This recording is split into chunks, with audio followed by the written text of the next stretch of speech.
Chaparmukh junction railway কৰ্মচাৰীৰ অতপালি মহিলা পেছেঞ্জাৰক মাৰিবলৈ উদ্ধত উত্তৰ পূব সীমান্ত ৰেলৰ লামডিং ডিভিজনৰ অন্তৰ্গত চাপৰমুখ জংচন ৰেল ষ্টেচনৰ এগৰাকী চতুৰ্থ বৰ্গৰ মহিলা কৰ্মচাৰীৰ অসভ্য আচৰণে আচৰিত কৰি তুলিছে ৰাইজক।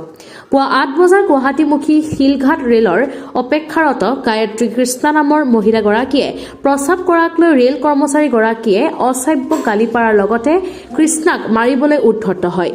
এই বিষয়ে ষ্টেচন অধ্যক্ষক জনোৱাত অধ্যক্ষগৰাকীয়ে একো উত্তৰ নিদিলে বুলি পেছেঞ্জাৰগৰাকীয়ে অভিযোগ কৰিছে। আনহাতে ৰেলৰ মহিলা কৰ্মচাৰীগৰাকীৰ উদ্ভণ্ডালিত ষ্টেচনত থকা পেছেঞ্জাৰসকল হতভম্ব হৈ পৰে। ৰেল বিভাগৰ কৰ্মচাৰীসকলে পেছেঞ্জাৰসকলৰ লগত প্ৰায়ে বেয়া ব্যৱহাৰ কৰাৰ অভিযোগ আছে।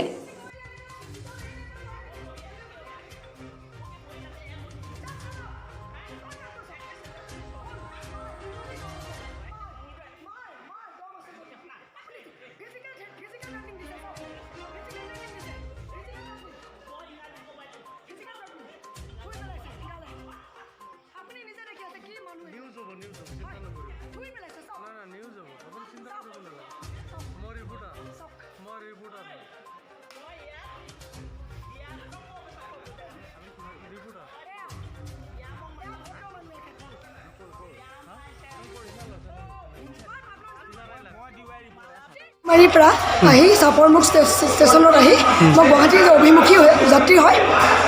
মোৰ অকণমান অসুবিধা হৈছে মহিলা মানুহৰ।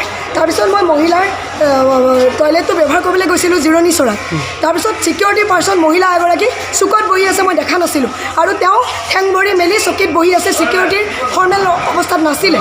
তাৰপিছত মই যেতিয়া প্ৰস্ৰাৱ কৰিব গৈছিলোঁ পিছফালৰ পৰা, ঐ তই ক'ত গৈছ বোলে, এইটো ফাৰ্ষ্ট ক্লাছৰ দেখা নাই, ফাৰ্ষ্ট ক্লাছৰ জিৰণি চৰা সেই বুলি ক'লে। মই তেতিয়া ক'লোঁ এইটোতো ফাৰ্ষ্ট ক্লাছ লিখা নাই। কৈছে নাই বোলে লিখা আছে, চাই লওঁ বোলে, ছেকেণ্ড ক্লাছৰ সিফালে আছে, তাত যা। মই কিন্তু নগ'লোঁ, মই তাতেই গৈ প্ৰস্ৰাৱ কৰিলোঁ, পানী চানী ঢালি মই তেতিয়া তেওঁৰ ফটো একপি ৰাখিলোঁ, ফাৰ্ষ্ট ক্লাছ যে নাই সেইটো প্ৰমাণৰ কাৰণে, তথ্যৰ কাৰণে। তাৰপিছত তেওঁ মোৰ মোবাইলটো কাঢ়ি আঁজিব ধৰিছে, তই বুলি কৈছে, গাত থুই মাৰি দিছে। আপোনালোকে নিজে দেখিছে, ভিডিঅ' ফুটেজ পাব, গাত থুই মাৰি দিছে। অধীক্ষক মহিলাগৰাকীক, অধীক্ষক অফিচাৰগৰাকীক গৈ পেলাই মই যেতিয়া ভাৰবেলি ক'লোগৈ, তেওঁ কথাটো কোনো গুৰুত্বই নিদিলে মোক। এই বাদ দিয়ক এইবোৰ সৰু কথা বুলি কৈ দিলে। মই মহিলা জিৰণি চৰা, মই অসুখীয়া মানুহ জানেনে, মোৰ গা বেয়া, মই হাৰ্ট পেচেণ্ট হয়।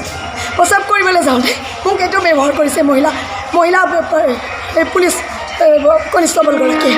আৰু ৰেলৰ তেওঁ যে এগৰাকী কৰ্মচাৰী, তাত কোনো শালীনতা নাই, মোক তই বুলি কৈছে, গাত থুই পেলাই দিছে। আপোনালোকে ভিডিঅ' চাই ল'লে গম পাব।